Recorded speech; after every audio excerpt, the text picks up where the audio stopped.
Welcome to the Opportunity Podcast, where entrepreneurs come to learn from real buyers, sellers, and industry experts on the lesser-known growth opportunities to build their online business empires. We'll uncover tactics veteran online business entrepreneurs have used to build, buy, flip, and sell their way towards personal wealth. Sit back, grab a coffee, and get ready to uncover hidden growth secrets. The Opportunity Podcast starts now.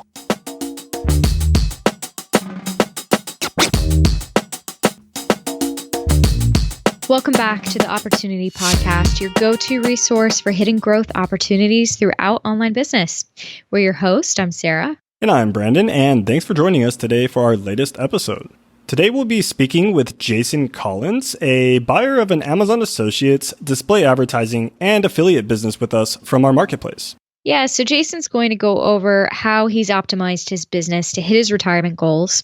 He's going to share a little bit more on how you can add a store to your content-based site, overcome algorithm changes, and use experts to grow your acquisition. Yeah, it's really exciting to have him on the call today, but we don't want to give away too much now, so let's dig into the interview and see what Jason has to share with us. And at the end of the episode, we'll go over some of the best listings on the Empire Flippers marketplace that highlight the growth opportunities we've learned about here today. So let's get started.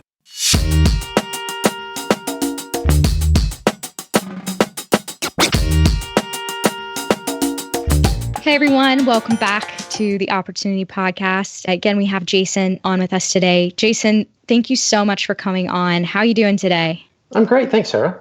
Good to have you here.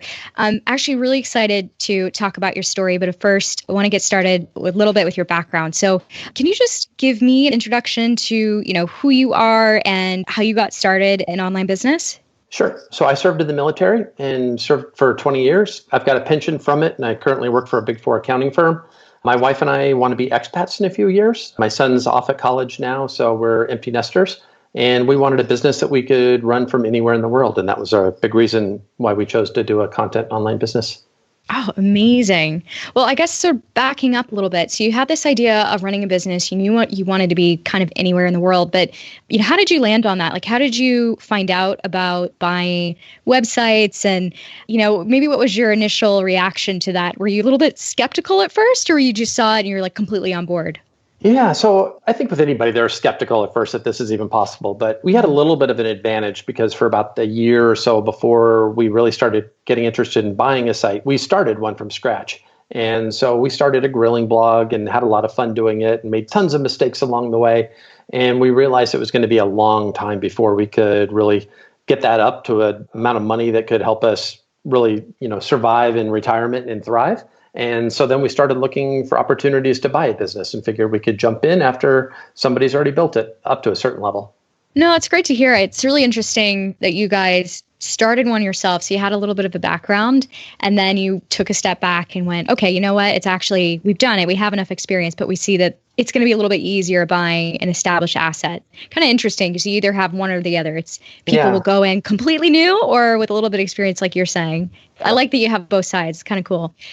Just reading over, your transcripts, you've talked with us before. I feel like you had this really interesting story about how you discovered this business in particular. I was wondering, could you kind of walk me through this idea of, okay, you knew you wanted to buy a business, but how did you map that out? Like what you were looking for and maybe how did it play out from there? Sure. So we knew there were some certain criteria that we were looking for. So, what fit us was a little bit more of a stable business. And so just funny, my whole family was on a bike ride. We were doing a multi-day bike ride and the weather got too cold, so we had to leave early. So on the way back, we said, let's just jot down what are some of the requirements we really do want for a business. And it was things for us, at least for our criteria was it needed to have some age to it. I didn't want anything that was, started in the last year. I didn't want anything that was relying solely on one income source. And we worked through a series of criteria and we wrote it down. And that was on a Sunday. And then Monday morning, we get the email. I think we get every Monday morning email from Empire Flippers that says, hey, here's our new businesses. And sure enough, one of the businesses that showed up on there fit every single one of those criteria. So we took that as a good sign. That is it's very serendipitous in the best way. I love to hear that. So I saw that in your conversation before. I thought that was just an amazing story. It was very, very good timing. Absolutely. Yeah, I was really interested to see that you wanted to stay with content sites for purchasing an asset as well. So, Jason, what was it that you were initially drawn to by just content sites in general, or maybe even the specific niche that you saw this business was in, and what boxes that tick for you as far as, investing in the online space? Yeah, so really the big thing was the long-term piece of it. So content sites we could understand. So I did not have much experience with shops or with Amazon affiliate sites or anything else. So content, I could understand that. And it was something that both my wife and I could get our hands around. So that was the big reason why we really steered in that direction. We didn't eliminate the other ones, but content sites definitely had a big plus up for us. And it was something that we knew we could use VAs for to help with, and we could do that from anywhere in the world. So it became a simple model that we could get our heads around. Yeah, no, it's something that a lot of even first timers as well, kind of branch into this space with being able to ultimately produce content in a blog format to build up an audience and then scale the business or add other monetizations to the site after that. So yeah, I completely agree with you on it's something that is very easily understandable, especially when you're just first starting out in this industry. And so I'm also interested to see what was it that this business had offered that others didn't. I don't know if there was anything particularly that it offered that others didn't. I think we understood the topic of this and we knew that was something we could write to and that we could easily help to manage. So I think that was really the bigger driver than one over the other necessarily. Okay. Yeah, I get what you're saying. It's kind of interesting, like you said, before getting into content, it's friendly on all sides. It's friendly when you're just getting in, but it's also so easy to take it and as an excellent foundation to build off of. And that's definitely something I want to get a sense from you because I think you've had a really interesting experience with this. So what we like to do with some of our interviewees is sort of get maybe a bit of a roadmap of the differences that they made to the business once they bought it. So if possible, could you walk me through that maybe step by step? What are the things that you implemented if you have, say, a monthly timeline in mind, and just maybe walk me through those initial steps?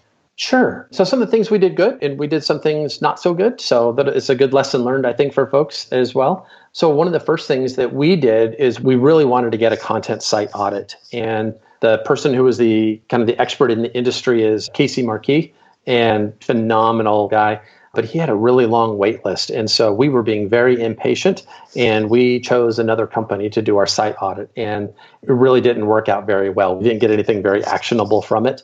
And about a year and a half later, we finally decided to just wait for Casey. And just coincidentally, we just finished up the audit in the last couple of weeks, and it turned out absolutely phenomenal. And we've got a great roadmap for us to move forward. But some of the things that we were able to do is update an outdated theme, especially now that Google's going to start looking at page speed indicators for ranking factors and really starting to modernize that. One of the things we saw very early was that we had some products, some printables and stuff that were doing very well, both from Pinterest and from Google. And we had the idea about 2-3 months in that we could really turn this into a store as well. And we're busy with other things. And finally, in the last probably 4 or 5 months, we were able to add another revenue source by adding a store front onto it. So it wasn't easy, but it was very eye-opening to build that out and to see what's been able to come as a result of that. It's been very successful for us. Excellent. I love that you've just sort of established that. I do want to dig in specifically on a few of those points. Sure. To start, I'm really curious about this going for the SEO audit. So was that something that you just had in mind from the beginning, that when you bought the site, I think part of almost your buying criteria game plan was to absolutely do an SEO audit? Or, was there something else that maybe sort of tipped it in the favor to go that direction? No, we definitely wanted to do it right away. We knew that was something that we were not very skilled in. We did not have a lot of experience with. And so I really wanted an expert to come in and give me some guidance on how to make that go better and what can we do to help improve. So it was definitely something we wanted to do. And I think my lesson learned on there was just wait for the best people in the industry that you can afford and you can wait for. Yeah, no, absolutely. I really get that. Well, then, okay, so you had an SEO expert step in. You had also mentioned that you were adding different revenue streams and you're adding on stores. So can you walk me through that a little bit more? Sure. So one aspect of our site was printables. And right now at the time, we were giving them away. So we'd have a content site, a blog post that was talking about a particular printable, and then people could just click on a link, download it, and print it. And it was great. So the first thing we did, I'd like to say we did this right away, but it definitely took us some while to figure this out, was to change that to be an email opt-in.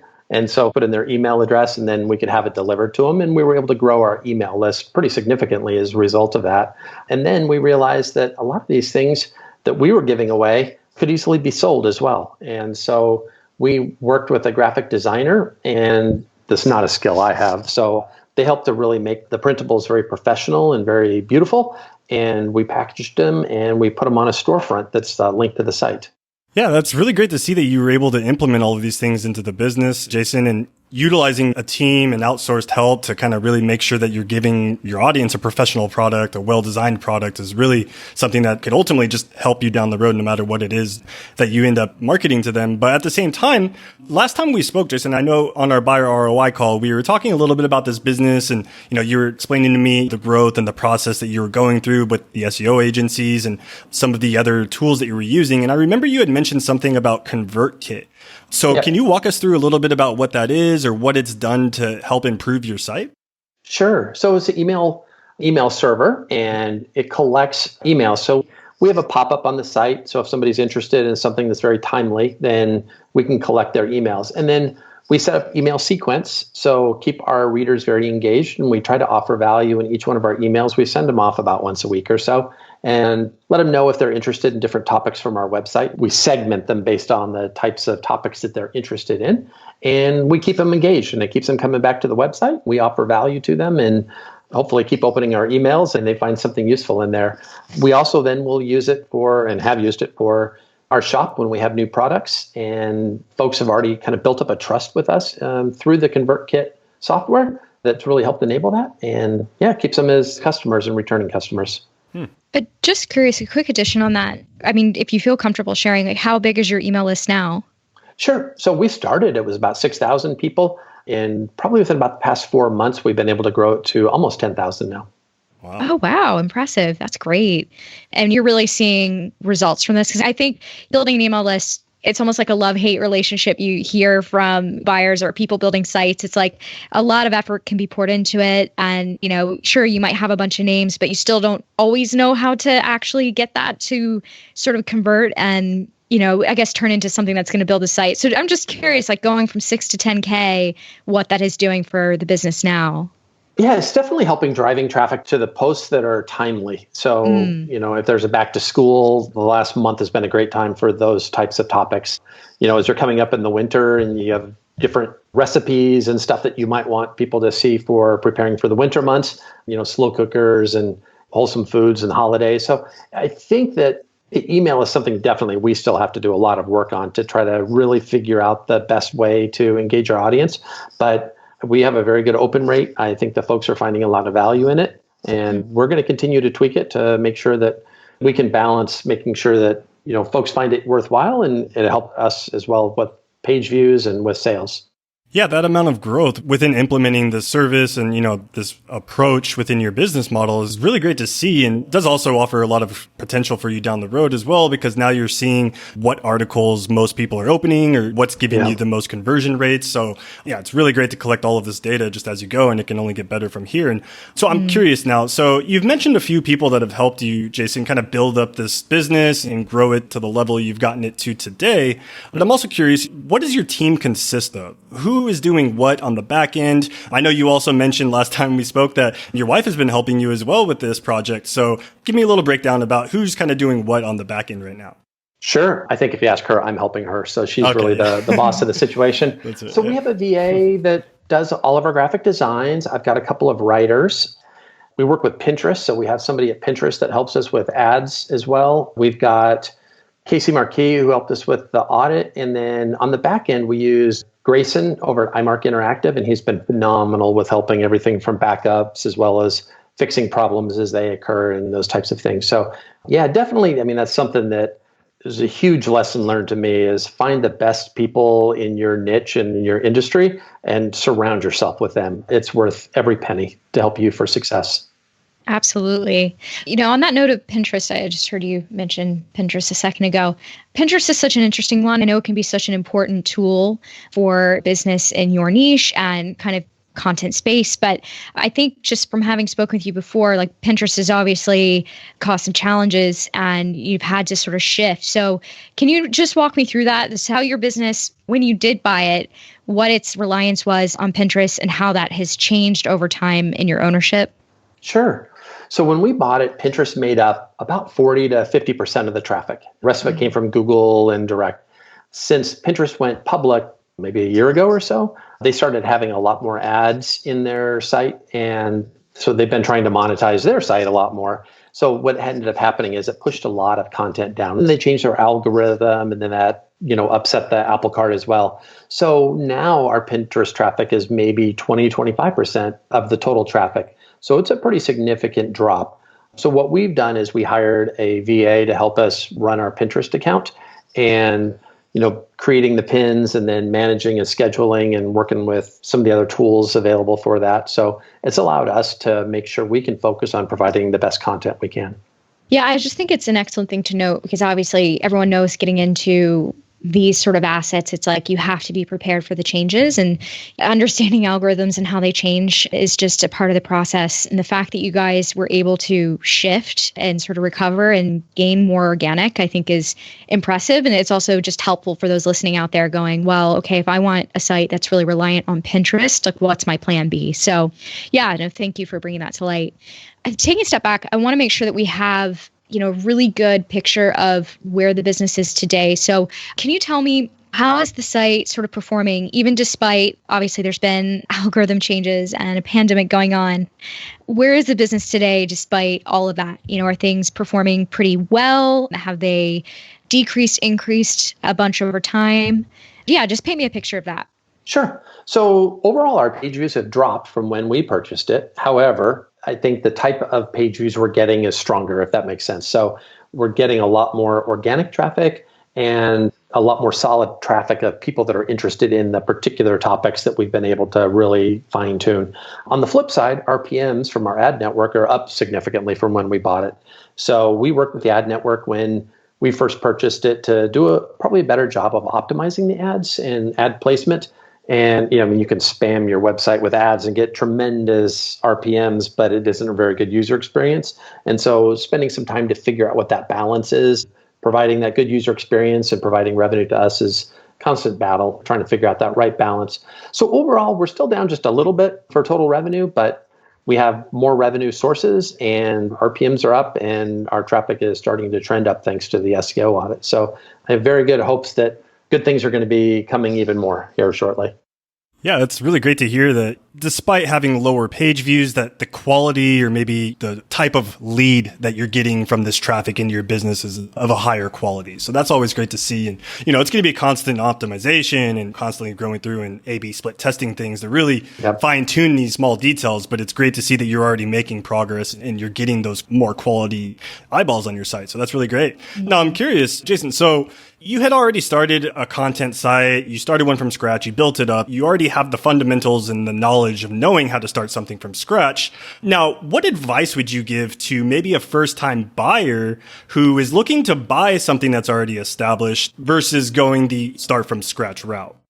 Sure. So I would say, first of all, buying a website can be scary. It's a lot of money. It's a huge investment in time. It's a huge investment in your money, but it's well worth it. So the things that I would recommend for folks is just to learn and learn and learn. There's Facebook groups out there. There's websites. There's mastermind groups. There's a lot of different resources for you that are free in a lot of cases to learn about the niche, to learn about the monetization, to learn about what's current trends in that particular industry and how to run a content site and everything. So the more you learn, I think the better off you're going to be. And it's going to help you evaluate the site in a much better manner when you go to evaluate. So that's, I think knowledge is the best thing somebody can do going into this. I love that you just shared that buying can be scary. I mean, like you said, you've got a lot of money on the line, online business, it's got its own risks. But did going through a broker and obviously we using us in the process, did that help with the fear? Did it help with making buying for the first time better? Absolutely. So one of our requirements was safety because this is our first one that we bought and it was a lot of money for us. And so knowing that was performed, that your team had gone through and really audited the financials gave me a lot of confidence that we weren't going to be buying a lemon, that there was a proven backstory and that the revenue had been consistent over time. So that was huge for us. And the transition process, I was just amazed how smooth that was. We never had any hiccups, and the transformation team was just so communicative to us. Daily, we'd get email updates, and it just couldn't ask for anything more. Oh, that's awesome. Yeah, it's really great that you had mentioned that, especially the migration and the transition period, and the fact that we are the only broker online that helps with the migration of the business to the new owners. You know, it's always great to hear that as well. And I know you'd mentioned earlier something about due diligence. And again, I think what you mean by this was due diligence being on the buyer's side, but having a vetting team is probably more along the lines of something that is of benefit. Right now, the vetting team is going in and reviewing the financials and making sure that it's a legitimate business and going into the accounts and making sure that it's not a bunch of spam traffic or a bunch of useless traffic that isn't converting onto the site and blowing up this listing to make it look like it's something that it's not. So it's great that we do offer that as well. Yeah, but again, due diligence is something that the buyer should always be for personal reasons as well. It's a lot of money you're investing. Of course, you want to make sure that it is worth the investment to you for your own personal business goals. So I'd like to know from your take and being in the content space, Amazon Associates, display advertising space with these businesses, Jason, what do you feel are maybe some of the potential or easy growth wins when it comes to this business model? You see a business that's lacking in XYZ, you know, you can come in, fix that up. What are some of those key optimizations that you feel are out there with this monetization? Yeah, I think the best thing is putting out the best content and working with somebody. If you don't know what that content needs to look like to be considered top notch, find somebody who can advise you on that. And that is the biggest thing you could possibly do, I believe, is it'll help you on the Google and the search algorithms. It'll also help you for people that are on your site to want to stay there, and they're going to stay on your site longer because you're offering a lot of good value to them. And then working with Pinterest to put out good display ads, because so much of these content sites are really visual based.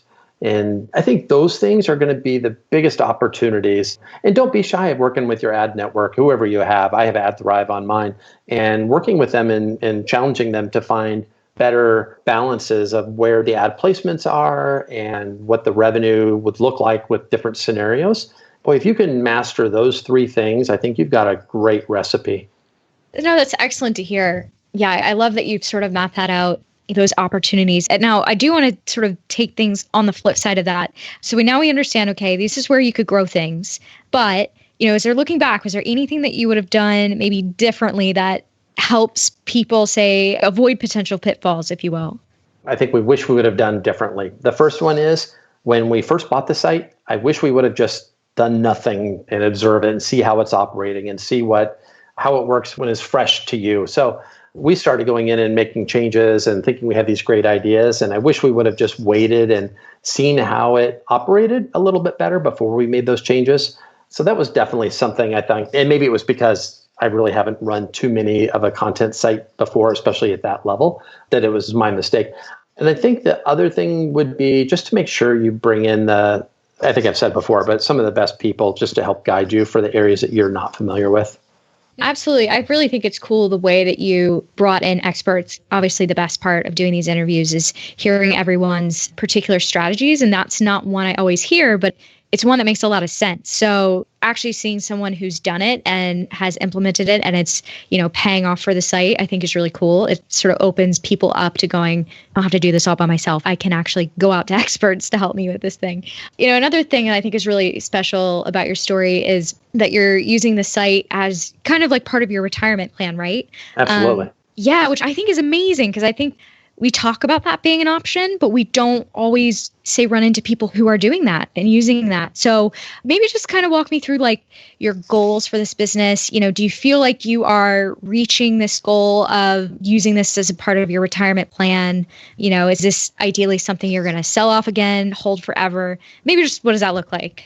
Yeah. So, you know, I mentioned at the beginning, but my wife and I want to be expats. And as soon as the world opens back up, so we want to go live overseas. I've got my military retirement and I work for a good company now, but I'd like to have a diversification of income. And so this has been something fun that we do together, and it brings in some revenue. And I think the more we do working smarter at this, the better it's going to be. So yeah, I think that as long as we can, we're going to continue to operate this and let it provide for us during our retirement years.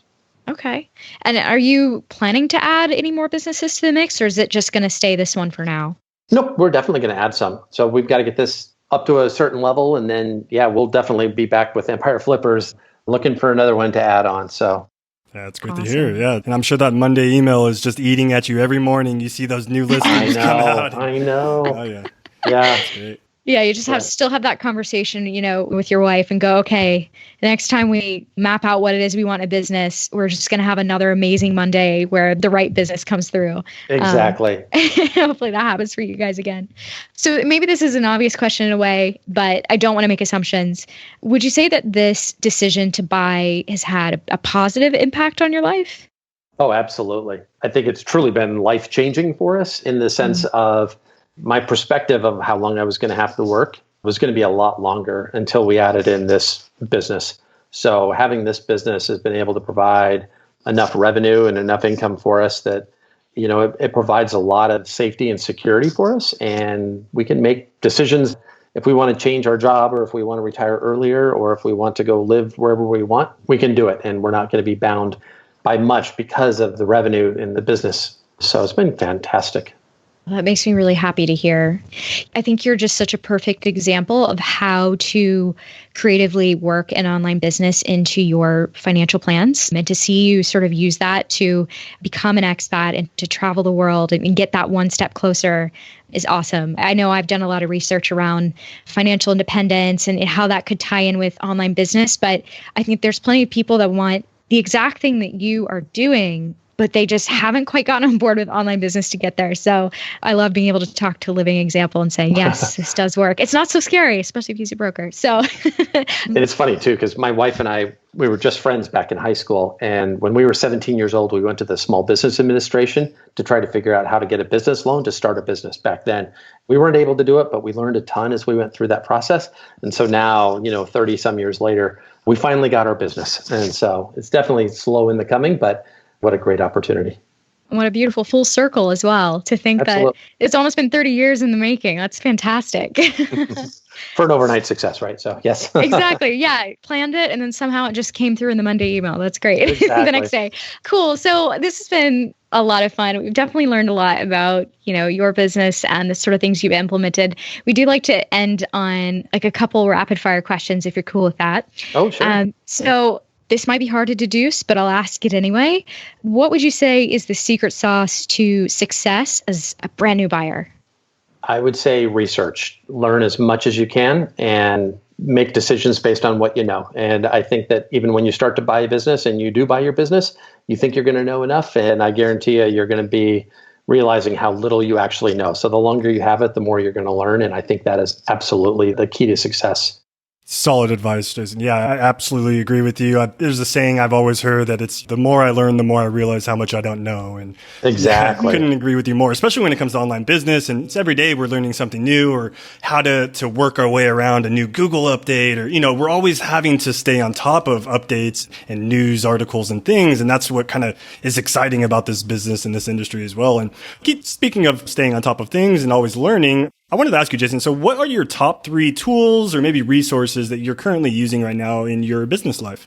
Oh boy, probably the top 3. I use SEMrush, and that helps me with keyword research and understanding how my pages are behaving, and along with Google Search Console, but I like the way SEMrush is laid out.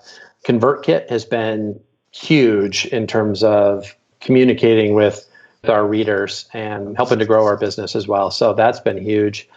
Number 3, I'd probably just say, is Google Analytics and keeping up on that. I look at it almost daily just to make sure nothing is behaving, wrong or out of step. And when it is, I quickly address it. So yeah, probably those 3 would be the biggest things that I've used. Yeah, it's an open book of data and information in all three of those platforms. And it's great that you can also implement those and utilize those in your business as well and take full advantage of that. And then the final rapid fire question for you. So we're both from a military background. You're coming from the Coast Guard, myself, the Navy. So I have to ask you, outside of the crazy antics that we've gone through in those experiences, what has been the funniest or weirdest moment that you've experienced in owning an online business? So probably the funniest thing I've had is we have limited Amazon ads. But one morning when I looked at Amazon and I see what products sold, it was something you'd probably have to bleep out of the podcast here. But it was absolutely nothing that we advertised or we have any articles about. But there are some interesting things for sale on Amazon. So that's always a source of entertainment. Yeah, it's funny. We had another interview the other day where it was someone who said the exact same thing. It was just like, man, you just never know what's going to pop up, what they bought. And I don't know why, but that's what they bought and that's what I made money off of. So. Absolutely. The fact they started on your site, but ultimately purchased something that's completely out of, left field is always interesting to see what the gamble product is going to be that day. I mean, ultimately you made money, so that's what it was about it anyway. So I'll take it. Yeah, exactly. Well, this has been super fun. Again, congratulations on making this a part of your kind of retirement process, finally meeting your goal of having a business and running with your wife. It's just really exciting to see that this has gone so well for you guys. So I've loved hearing about it. Thank you so much for coming on and telling us more. Great. Well, thank you, Sarah, and thank you, Brendan. I really appreciate the time, and you guys have been great. Yeah, thank you.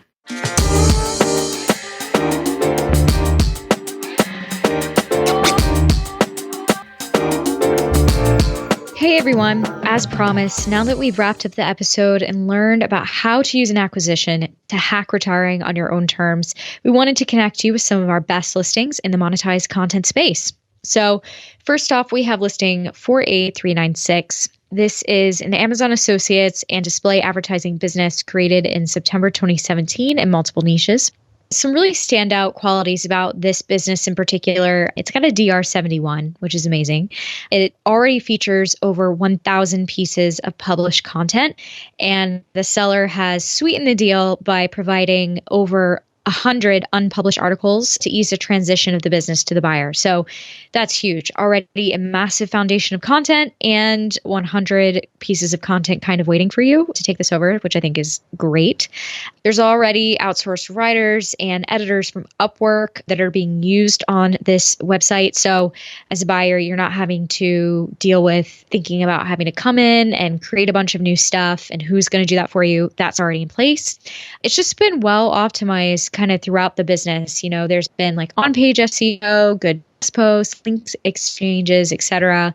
And, I do feel like this listing in particular would stand out to somebody looking for just a safer and more solid acquisition. It's got a nice age as well. So it started in 2017. It's been around. It's proven itself. And overall, it's just a really solid find, I think. Yeah, so it's always really nice to see, some of these listings come onto the marketplace, and you can see that the seller really put a lot of effort into their SEO. I mean, this listing alone, having a DR of 71 is really just, outstanding to see, especially from an SEO standpoint. It also reminds me of another listing that I noticed that came onto our marketplace that's listing 48382. Which is an Amazon Associates and affiliate business created just 1 year after, so 2018. But it is well diversified as well, offering a review site for many potential products within the home, beauty, outdoors, automotive niches. So kind of a well spread, with the products that they're reviewing on the site. But what is interesting to see is, this site is also, focused primarily within their SEO. So, having the opportunity to come in and really scale a business when you see these types of growth opportunities is kind of like stars going off, or things in the eyes of the buyer that they can see, wow, this really does offer a great chance for me to scale it and grow it, and also use it as more of a passive side income. And that was one thing that I also noticed that Jason had spoke about in this call was finding something that is it might take a little bit of work at the beginning, but over time, it can be something that can be passive and, something that doesn't require as much sweat equity to invest anymore to maintain it, or even to grow it from, when you first picked it up. Now, another thing that I've noticed with this listing number 48382 is that it doesn't have an email list. So another great opportunity for someone to come in that has some experience with a little bit of email marketing, or maybe they already have some automation tools on the back end that they're using for other projects that they're currently in. And then they could really scale this business to its full potential. So it's really great to see with both of these listings, the effort that, was put into them from both sellers, in the SEO realm. Now, that pretty much wraps up this episode for this week of the Opportunity Podcast. So we really hope that you've gained some valuable insight to the opportunities that digital acquisitions offer. Click the link in the description if you would like to visit empireflippers.com/marketplace to learn more about these businesses or other listings that are currently live on our platform. If you enjoyed this episode, be sure to leave a comment and subscribe to our channel or podcast, depending on your podcast network that you prefer. And we will be releasing great content very soon. So until next time, we're your hosts. I'm Brandon. And I'm Sarah. And thanks so much for tuning in to the Opportunity Podcast.